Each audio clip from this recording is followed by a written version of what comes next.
Welcome to the FNRad Snowboarding Podcast. I'm Eric Charlson. Wow, this is a great way to climb mountains and come down, you know. For our reception, our Vulcan buddies brought acid. I was dropping in and snaking people and causing shit. I remember calling on the radio, and I'm like, Brushy, where are you? You know? Greg would do the tricks. He was kind of like the Tony Hawk of snowboarding. I mean, people just really gravitated to the backcountry. I liked Greg, but he didn't really care for me too much, because I was a little shithead. Our guest this week is Kevin Jones, who ESPN called snowboarding's first superstar. I don't know that he'd agree with that, and I also don't know that he likes any kind of title. He didn't really love the limelight, although he had his fair share of it because he won the X Games a whole bunch of times, and he just was such a talented, competitive snowboarder. But he also ripped in the backcountry, so he had huge parts in all the major films of the mid to late 90s. I first met Kevin in 1994 down in Mount Hood. We talk about it in the interview a bunch. I was down there at the Ice Age cabin. Ice Age Snowboards was our sponsor. My best friend Chris and I took a Greyhound down to Portland and then out to the campsite where we stayed for a bit. And then we moved into this Ice Age house with Jimmy Scott and Tom Burt and the whole Ice Age team and Aaron Sedway and this kid, Kevin Jones, who just ripped. And we got to ride with him a bunch. And it was plain as day that this guy was going somewhere. We came back from that trip and we were super stoked because we got an ad for Ice Age in Transworld Snowboarding magazine. That was like the pinnacle of my snowboarding career. And it was like the best thing that had ever happened to me. But meanwhile, Kevin was winning Transworld Snowboarding's Rider of the Year in the Riders Poll like 3 years in a row after that. He just went on to become this phenomenon in snowboarding with just video parts in Alaska, and just, he was top pro in the world for a long time. And I gotta admit, we did live vicariously through having met him and having gotten to ride with him. I'll just get to the interview here. I'm gushing over this guy. He was such a dude then. He's still such a fucking amazing dude now. I hope you enjoyed the interview. Yeah, hello. Yo, is that Kevin? It is. Hey, man. I was mixing the intro for the Tarquin Robbins episode I'm doing. Oh, holy shit, I want to hear that one. That's going to be a good one. He's a really interesting dude. You think? Yeah. That dude, oh, man, yeah. Yeah, I don't think anybody got kicked out of the trade show for carrying a gun in there. It's so gangster in Colorado and in Vegas that you're carrying a gun to a snowboard trade show. Yeah, Tarquin Robbins. Yeah, that's funny. Awesome. Big teen fantasy, man. I mean, that's heavy. And so good, though. Like, still relevant.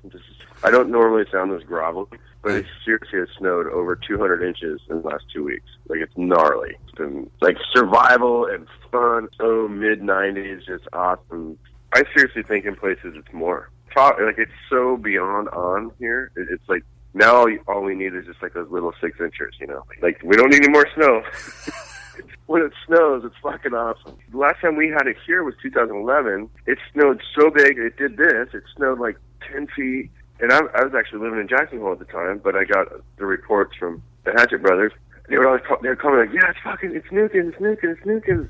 And I'm like, it's one thing for it to snow, but us as snowboarders, like, we have to have this cycle. It's got to snow a foot, track it all out, be safe.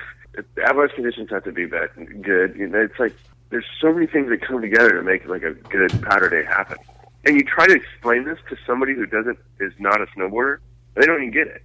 Or you can even explain this thing to somebody who's a snowboarder, but maybe like a park or a pipe guy, and you're like, what are you doing today?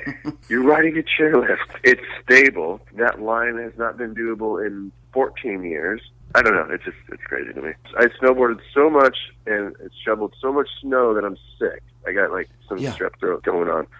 And I can talk about this shit all day long. It's like, it's not just about snowboarders anymore. Like, I used to just think it was like, oh, a snowboard crew. But it's like, but you can take that, and it's like human beings in general, then you're just like, well, snowboarding is, if you're a snowboarder, there's a lot of shit going on. When you really think about it, like, okay, you have to have a car. Most snowboarders have their shit kind of going on. Like, you kind of have to have that car be in pretty good shape. I mean, like a Subaru or... Yeah. So you're already, like, off the bat. And then you have to have, like, clothing. You have to have, like, underwear and thousands and thousands of dollars worth of, and you have to have, like, the bare minimum, you got to have, like, one set of goggles, and you got to have, they can't be scratched, you got to take care of them, and you have to have gas, because you're always, like, the heater's always on, you know? Yeah. You're always all cold. You're always drying your boots off, and your friend is offending you because he's drying his boots off in some crazy little zone. You're like, dude, I don't want to smell your fucking feet right now. Yeah. And then, okay, how are we going to get on this mountain? Yeah. First in there is, like, your lift ticket stuff. So now you're clipping tickets. So now you have to have a heat gun back in the day. Well, then you have to have beer for the night. So you have to figure out how to, or weed or whatever, you know, because most of them, they either smoke weed or they drink beer or whatever. And then you got to figure that out. And then, and you're not even on the chairlift yet. And you're invested, like, I don't know, like $10,000 just right off the bat. To be a snowboarder is not a cheap thing. Yeah. And usually these people that do this, they're not idiots. There's only a few Brian Iguchis that take it so seriously. And you want to have one of those guys on your crew that's, like, digging pits and checking shit out and making sure that the terrain you're wearing or you're riding is safe. I don't think you'd ever have a crew of people that everybody's doing that. I've hung out with Brian Iguchi quite a bit. And he's safe, but he's not that safe. I mean, there's a point where it's not. You can only be 10% safe in the mountains. Yeah. And the reason I say this is my experience. Because look at everybody that's dead. Doug Coombs, dead, right? Mm-hmm. He died saving somebody, trying to help somebody else. Mm-hmm. You know, who wouldn't? I mean, it gives me chills. Like, my whole body is chills because that's just who he was, right? Christian Cadenia, like, best guide in Valdez ever, die. Aaron Karitis died, Haines, Alaska, dead. Like, boom.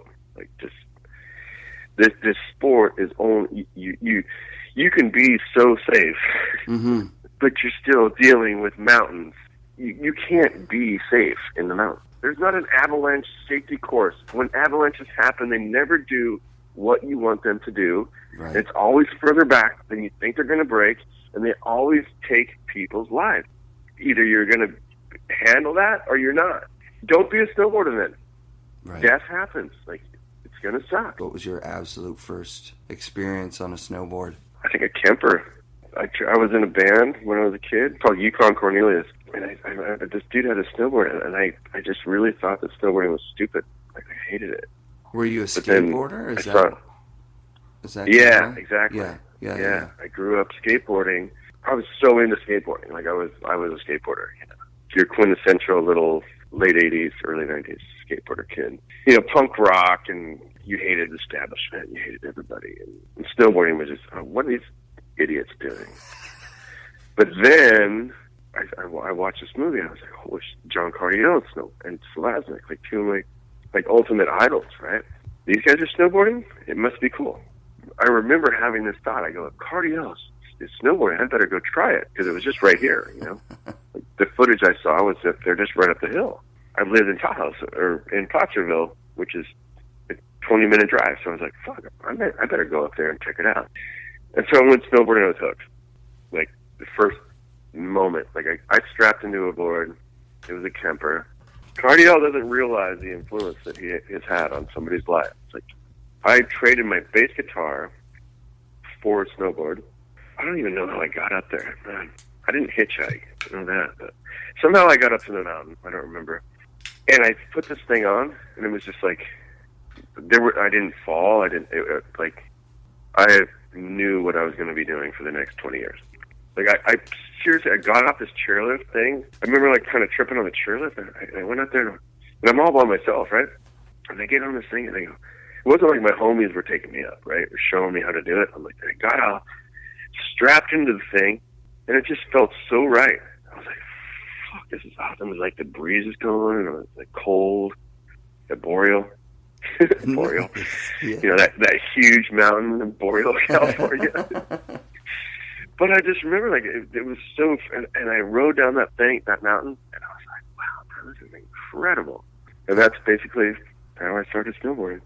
I remember you from Mount Hood on that theme of kind of like you just doing stuff on your own. So Mount Hood, 1994 maybe, just before you broke out big. you're with Aaron Sedway, and you guys were staying at the cabin that our sponsor, Ice Age, was renting. And okay, yeah, I remember that. Yeah, and everybody's vaguely, but yeah. Yeah. So we were all kind of, like Tom, Burt, and Jimmy Scott got upstairs rooms. You know what I'm saying? Yeah. And then we were the B team, so I was sleeping on a couch or something, and you chose to sleep outside. I remember that. I remember you're like, I'll just sleep over here on the wood pile or whatever. You set up an outdoor bed just by yourself. That seriously doesn't surprise me because I still do the same. Seemed like you were just a solitary person. It is exactly what I do. It's not that I don't like hanging out with people. I just like chilling out by myself sometimes. I can't handle the social scene. Has always been crazy to me. I would fly into Japan and they would be, not just me, all those guys. There would be people screaming at the airport. There would be people waiting. I'm like, how did you get my flight number? How do you even know that? Who's leaking this? It just became weird, and you're just this kid, You're you're just this little snow. Why are you fascinated with me? Doctors are cool. They heal people. I'm just. All I did was a backside 3 off of this cliff. Why are you into me? It's weird, dude. And it gets into your brain. I've been tripped on this for 20. It's happened this morning. It happened this morning. This chick called me. She's like, "Oh my god!" And I'm like, "How did you get my fucking number? Who are you? What are you doing?" I thought it was an emergency. Who calls you at 6 o'clock in the morning? It's cool. The first 2 years it happens, but now it's totally fucking annoying. I don't want to sound like a prima donna, complete dick wad. It's not about that. It's about respecting. You wouldn't do that to a friend. Don't do it to somebody you don't know. I remember that you'd signed a 7-year contract with Lamar, and I think by the end of it, I was kind of watching going, oh fuck, he's just dying to get off of Lamar. Lamar got bought by Jamie Salter, and we were trying to do the agent thing. It was me and Steve Asifin. I just wanted to go skate and snowboard. I didn't care about all that shit. Pay my bills and I just want to go shred, So with Lamar, it was a 7-year deal, but it was a 5 with a 2 they had an option to match any other. Legally, you couldn't go anywhere else if they could match a legitimate offer. So there is conflict of interest there where, say, if I had ownership in a company, that company couldn't come in and bid on you, per se. Right? It gets complicated. But, which is complicated considering you signed that contract when you were basically a kid, right? I never signed it. This is the thing. I had an agent. I had people looking out for me. I had somebody that had power of attorney. Yep. I signed it in essence, but I had somebody that would pay my bills for me. I had somebody that... We were the first people to start an agency. It was a blessing at the time. Yeah. I just was in La La Land. I'm like, fuck, you want me to go to Japan and snowboard? Fuck, yeah. I see all these, Instagram photos now, people are in Japan. I'm like, yeah, that is cool. It was cool 20 years ago. It's going to be cool 20 years from now. It's going to be cool, 40 years after that. Yeah. Yeah. I don't know, the agency thing was weird because snowboarding didn't know that it needed agents yet. Right. It wasn't that I wanted to create an agency at all. It was just, fuck, man, I was getting late fees. I'm $35 is a lot of money to me. So I was like, oh man, I didn't pay my phone bill. I'm like, well, fuck, I don't need a phone. I'm just traveling. So I was like, I don't need a phone. So I shut the phone off, but then they're still sending me well, they want their phone back, or they, for the cable. Yeah. You shut the cable off, and then back in those days, you had to give the cable box. I'm getting these 90. So I'm making $750 a month snowboarding, thinking I'm rich, but I'm paying it all in late fees. And long story long is we found the family. We called it the family because it was just this our little family, and I figured that there would be other people. Sorry, I'm peeing right now. That's awesome. Sometimes you have to pee. Now, the family it's an agency that was started out of necessity because I was, 20 years old and 22 maybe. And 21st birthday was in France, and that's when I realized that, okay, this snowboarding thing, it's just not a joke. Right. There's a career here. And I was a pretty smart kid. It's kind of funny because sometimes I think I want to be that kid again.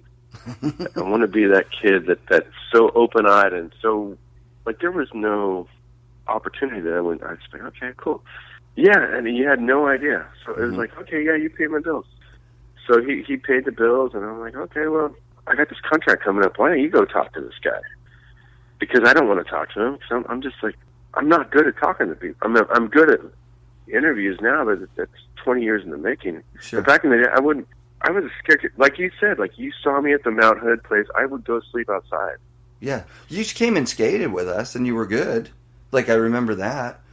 You just weren't, like, partying every night, and to us, it seemed like you were more professional than we were. It was like, he's not hungover today. Look at, he's hiking up from the bottom, and we used to hike all the way up. Yep. Yeah, all the way up from the bottom.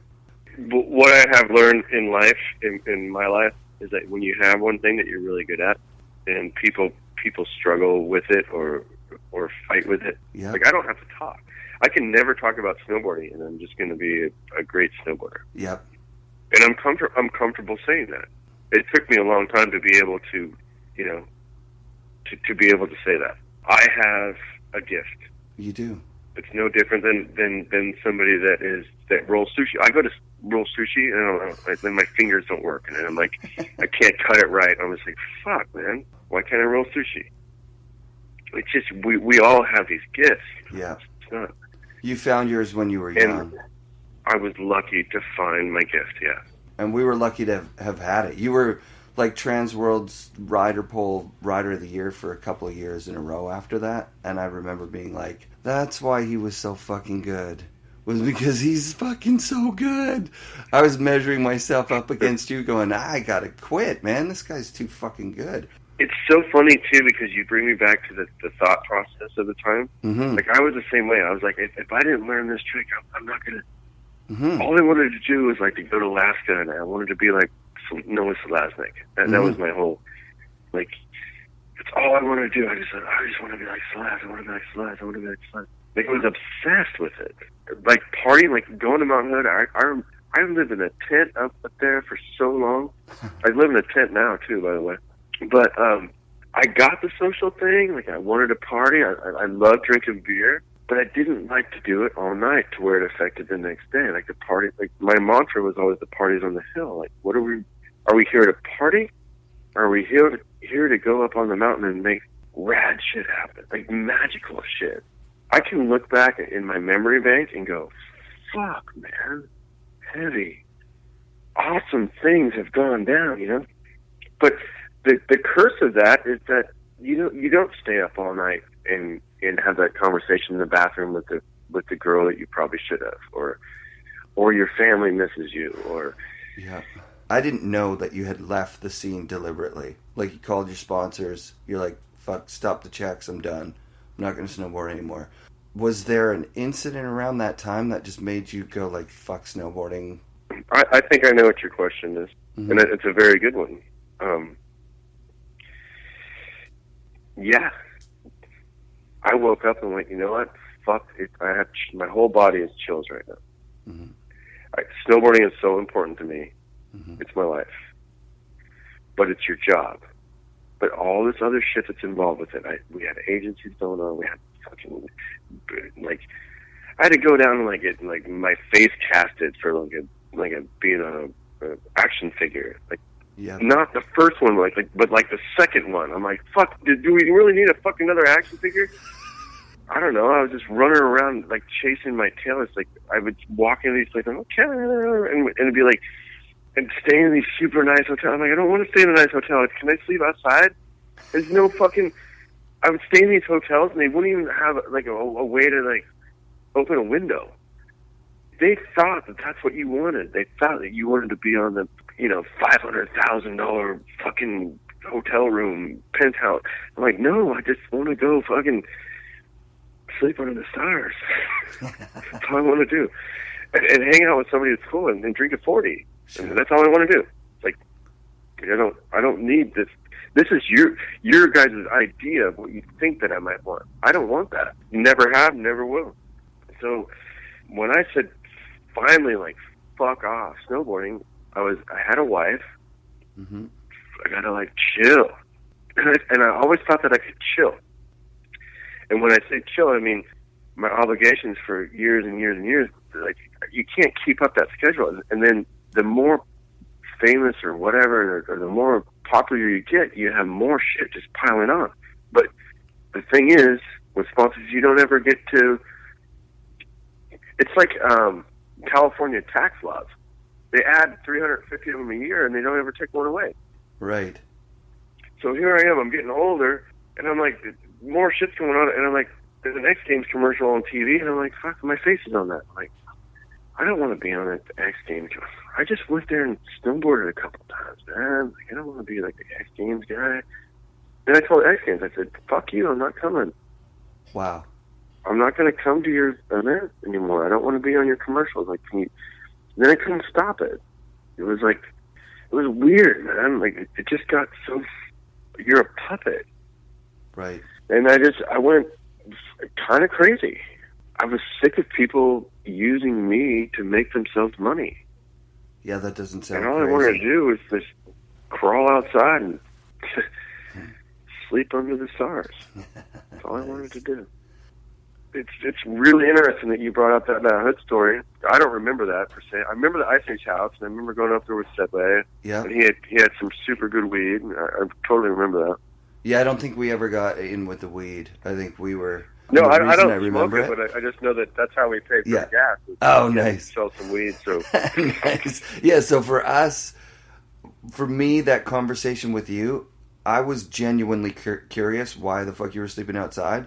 Like, I was like, you can have the couch if you want. Like, just because I'm a Canadian and I'm being polite. And you said, no, I like sleeping out here. I can see the stars. And to me, something in my brain changed at that moment. Because I was like, there's a person who's not afraid to sleep on a wood pile that's probably full of fucking spiders or something. I was like a scared kid. And I was like, wait, you can sleep outside? That's a thing you can do? I didn't know you could do that. I thought if you did that, you would just die. I can't believe how brave this guy is. And right at that moment, something inside me changed where I was like, you know what I mean? I'm a boy. That guy's a man. He can sleep on a wood pile. I did the opposite of what you did. When I was up snowboarding, I made excuses because I was like, did you see how hard I partied last night? Of course I'm not going to be able to hit that jump today. I'm hungover. I was afraid. Sure, That's what it came down to. No, I do. This is a great story, actually. Yeah, let's hear it. It had snowed like 8 inches, like nothing. And we were sitting there, and we were skating, and it was before they had the skate park there and everything. And me and Jeff were like, fuck, man, we should drag a picnic table up. Let's just drag it up the road. And so we did. We drug a picnic table and a rail up there. And then, like, it was stupid as snowboarding, like dirt and bark. Yeah. There wasn't enough yet, you know. And I'm like, okay. And he's like, I've been thinking about it. I got this, and we talked about it a couple times at his house. Like, yeah, this 450 is like just a little bit more than a 360. Like, we can do this. Like, let's just go do it. And it's still just a little bit more, like 4 or 5 inches. And it's like, fuck, he's gonna do it. And the dude, he just looked at me, smoked a huge joint an hour before, and it was like a mellow day, super mellow, like a day where you're watching movies. And I don't smoke weed. I mean, every once in a while, but some dudes are just super into it, and Jeffy happened to be into weed. And I just remember him just like puffing on that joint, and he got this like crazy look in his eyes. I got my shovel and I like packed this jump down a little bit, and because I can sense when it's going to go off. I can sense when shit's about to get heavy. Like, you're just joking around all day, like, basically that's how a day works. I mean, you know. Yep. And then all of a sudden, it's like, whoa, it's about to get heavy. So and this rail was only, like, 3 or 4 inches into the dirt. Like, dirt. I mean, it wasn't even snow yet, so I put some snow around it, like, all right. And he dropped in, and he just did it. He did the first 450 onto a rail that I had seen. That's on the cool. most sketchy little nothing thing in early November, probably, I don't know, 90, 99, 2000. I don't even know what year it was. I love that. Dude, that's rad. But so that's my long story with Jeffy, and I would never tell that to the fucking X Games. Yeah, no, I will. Yeah, whatever, thanks, but- buddy. I've totally appreciate it. I'd feel disrespectful continuing without some context here. That story was about Jeff Anderson, an amazing snowboarder who passed away in a tragic accident in Japan in 2003. He was much beloved by the snowboarding community, and his death shocked the snowboard world. Kevin and Jeff were very close friends. I remember you and Tara were together for a really long time. Was that like the best thing ever? You were like the prince and princess of snowboarding. People had said that about us, but that's what ultimately ruined us, yeah. Oh, that fucking sucks. Because we couldn't. We were just in love. We were in love before the super snowboard thing happened. How did you guys meet? Were you on a team together? We were just in the Mammoth scene, because Mammoth was the only place that had a snowboard park. So I lived in Truckee. For the snow and the easy access backcountry, because back then we didn't have slipboards and stuff. And I lived in Mammoth in a garage or in a wherever. I mean, both places. I didn't have a home. My home was, where I would go. That's incredible. I had a backpack, and sometimes I had a car, sometimes I didn't have a car. I drove a Volkswagen Squareback, and it was luxury for a long time. And so Tara was just always around. She was always the girl that was down to go shred. It didn't even matter that she was a girl. It really didn't. I mean, Tara switched backside rodeo, and she had them on lock. She could do them in the park. I was like, I can't fucking do that. I'm like, I'll do it in the powder, but there's no fucking way I'm going to do that on a park jump. And she just fucking hucks it off, and I'm like, okay. Incredible doesn't even... Yeah, no. She's like a goddess. Yeah. I remember when she filmed that video part, and Halipop was going around with her, and I'm like, dude, this is like a dude part. People are going to be talking about this for like hundreds of years. Yeah, no, so I always do. We just, oh man, am I going to go down this road? Yeah, we were so in love, it's not even funny, but we were both, it was bad timing. Snowboarding was important to us, and you get two people that, it's almost like you need somebody that's just like, stay-at-home housewife, and then you have the guy that just goes out and goes climbing and snowboarding all the time, Like, if you have two super gnarly things getting together, I'm not saying everything about it was awesome. It just wasn't. It's a tough subject. She's just. I have nothing, not one bad thing to ever would I say about her. We were the king and queen of snowboarding. If that's how people wouldn't see it. Sure. And it sucks that we would go to places and we couldn't be left alone. Right. We couldn't enjoy the fruits of our labor. That makes sense. The phone would just be like, you couldn't. I would unplug the phone. I would throw the phone out the fucking window. They would charge us for the phone, and then she'd get pissed at me for throwing the phone out. And it was like complete freaking weirdo rich people problems, right? Right. Yeah. Oh, Kevin, he's such an asshole. I threw the phone out the window because it wouldn't stop ringing. I just want to be normal. I want to go sleep outside. You can't sleep out. You can't even open the window because they only give you like a 5-star hotel. You're paying $500 a night, but you can't get any air. Like, unbelievable. Can I get some air? Can I get some air? It's funny. You're bringing in some funny memories. Well, let's move to, I guess, 2011. It's like you took a 4-year hiatus. You came back and you were better than you were. Wow, I'm going to take that as a compliment. Yeah, it's a wow, huge thank compliment. you. Yeah. No, and it's true as hell. Well, you have to realize at some point that money in a snowboarding career isn't what it's the Bluebird logo, the love over money logo. Mm-hmm. I don't know if you've seen that one, but that's what it's about. I had to go somewhere and figure out if I like snowboarding again. 2011, 12-year. First of all, it was Standard Films' 20th anniversary, and so then they asked me if I could film a part, and I was like, yes, I will do my best. Of course. I mean, those guys are like the best ever. They are snowboarding. I mean, they are. Yeah, and I lived in his basement. I played in his band. He's the most amazing guy in the world. You played in Fortress? Oh yeah. Yeah, I lived with him for a while. Like we played multiple shows together. That's so dope. So yep. Mike and Dave asked you if you'll consider doing a part. How did that go down? I was living in Jackson, and They knew I was really adamant about snowboarding because I don't just do things for nothing. Everything is snowboarding. It's snowboarding or climbing. Yep. My mind does not rest. It doesn't go to sleep. and it's rock climbing or some. I don't know if that's a blessing or a curse. That's probably why I've been married and divorced. It's probably why me and Tara didn't work out. It's like, because she at some point she just like she was stoked to just let it go, and I was like, I can't. Like, and then we just I don't even know what happened. I seriously can't even answer that last question. What happened? I don't know. With Tara, I mean, like I still talk to her. I call her, and she'll be like, "Yeah, hi." And we have a really good relationship. And I don't know, like some people like they want to go. Maybe they want to go have kids, or they want to. I'm a snowboarder, man. I'm a rock climber. My thoughts all day are like, I don't care about if the kitchen's clean. I want to go. I don't want to plug some gear in and like. And it's selfish. It's horrible. I mean, really, it's like the worst drug that there is. But it just is what it is. I have a problem. I know for 2 days that there's a storm coming, and then when it finally comes, I can't sleep at night. Oh, I know. And you watch these people like, and they don't care about it. Like when they sleep in on you're like, you slept in on a powder day? Like you just couldn't get up.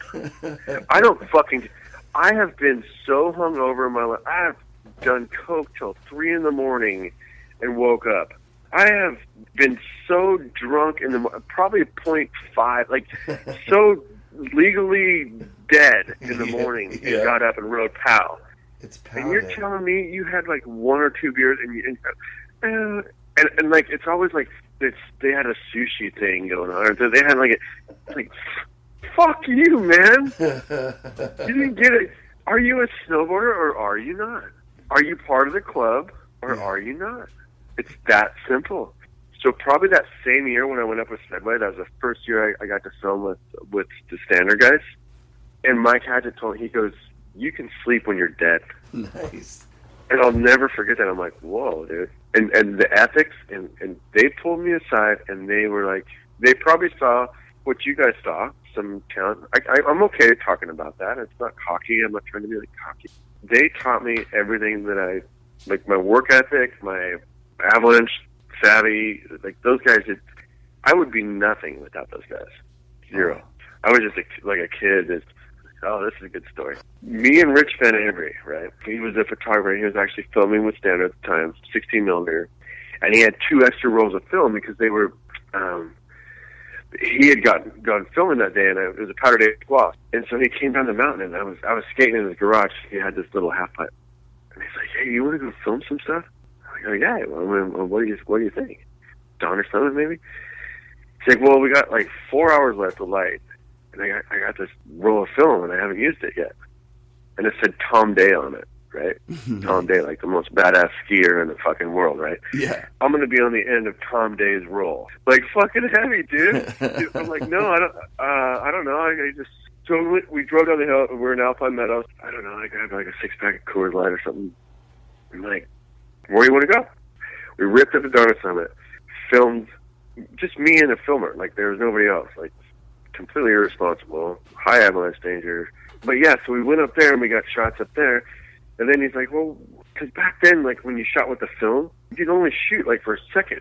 Like 3, 2, 1 dropping like meant something. It was like $20 every time I think it was. So then we drove from there an hour away and went to Mount Rose, and we got like 2 shots up there.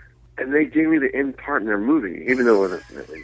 The part is embarrassing, but that's how I ran into the Hatchet brothers. And it was so funny too, because they didn't even know it, and then all of a sudden they get their footage back. They're like, okay, we got this Kevin guy on here, and so the most important phone call I've ever got in my life, because we kind of had to like go on a limb on that one, more Richie than me, and so they got the transfer back, because it takes like 30 days to get it back, right? And Mike Hatchett calls me and says, hey, Kevin. I'm like, who is this? Mike Hatchett. And like my knees started shaking, right? I'm like, hello. I said, we would like to film with you next year if that's okay. Like, it's so formal. It was so. I was expecting to be like, yeah, man, but it was. Well, we would like to film with you next year. I'm like, I don't even know what I said. I was just like, yeah, okay, yeah, and that was that. I remember your flat spins leaving an impression on me. I'd never seen anyone spin like that. I got taught by Jimmy Hallpoff to spin off my toes. You know, and he's a master of it. And I could never do it backwards. And I was always like, man, Jimmy, just teach me how do you do that? And I would just study him and like watch him. And me and Jimmy would go on these. We go on 30-day trips. We go to, you know, every year. The biggest secret in the world. Hey, Wolf Creek, Colorado, people. You want to go snowboarding early season? Just go to Wolf Creek. Like, it snows every year, and the people there are fucking awesome. You want to learn how to treat people? You want to learn how to like live in a mountain town?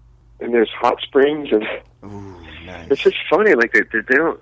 People think this thing is it's all about like the snowboarding, but it's really the lifestyle is it's pretty amazing, and the people that you run into, and that's why it's so hard when it's for people when it's over or when it's going to be over or over in the way that it's been or been portrayed. It's like people don't leave snowboarding. Like Jimmy, like at Progressive Springs, we used to go there every year, like early. We'd have 30 days under our belt before we. There was a year that me and Jimmy went to the X Games, and I think we both. I don't know if we won or. I think you got third, and I got second or something. I think Peter might beat us. Not that even. Like what? And then it's like, okay, if you do good in the X Games, then you can go to Alaska. Like, somebody's going to pay for you to go to like ride powder somewhere. You know? Right. Fucking be awesome. So me and Jimmy, we just laughed. We're just like, dude, well, how come people aren't doing this? How come people aren't going to Wolf Creek all spring and then hanging out with like awesome people? I just remember tripping out with him.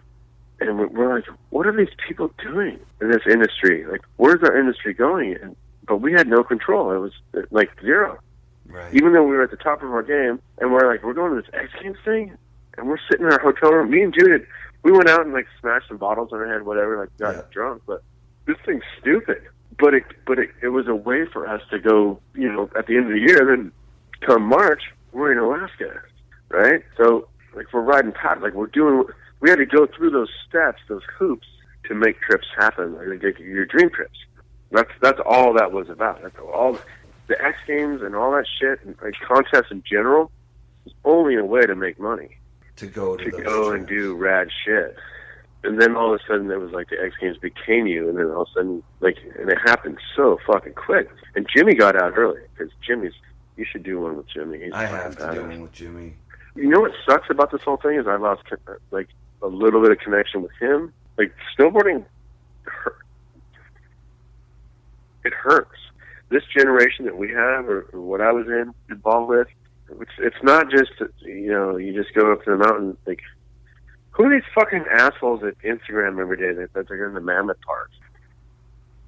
I just talked with Sean Sullivan. The photographers were there one day, and then digital came in, and an entire craft was dissolved. Filmers came in and started calling the shots where, you know what I mean? Like, so photographers used to be able to just go and say, hey, I'm going to stand here, you go where you go, I'll get a good shot. And then filmers came in, and they were top dogs and said, hey, I can't have a fucking photographer in this shot, can you move? And meanwhile, you have a guy shaking in his boots, like thinking, like, I don't want to die today.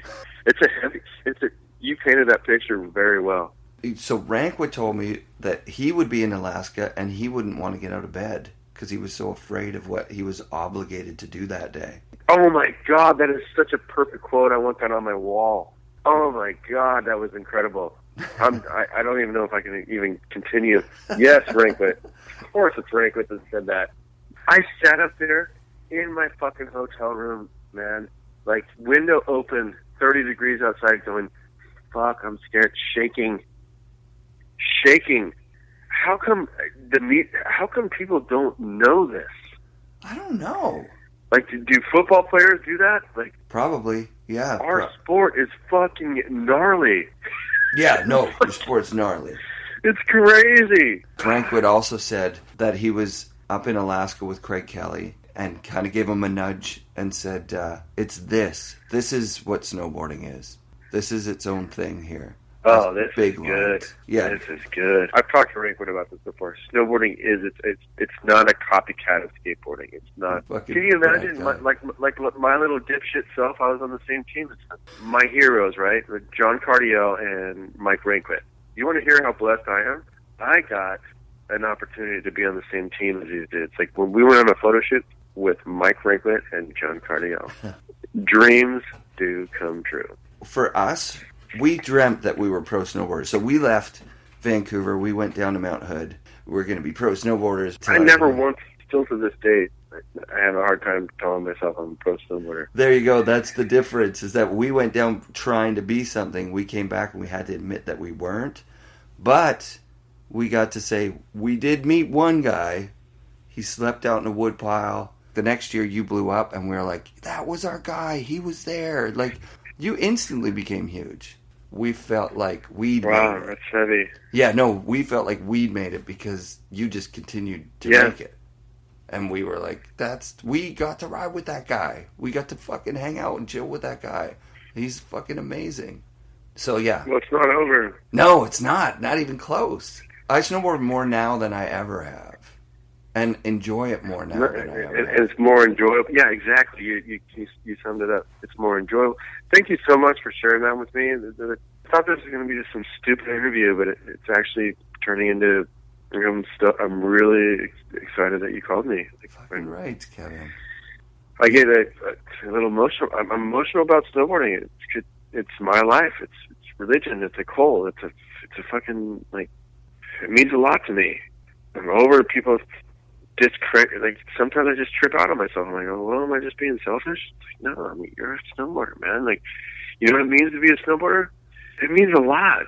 It means this thing is a big fucking deal. Yeah, man. It's not just, oh, I play volleyball every once in a while, or I'm a dog owner. It's mega, and I really appreciate you telling me these stories, especially since they're good ones.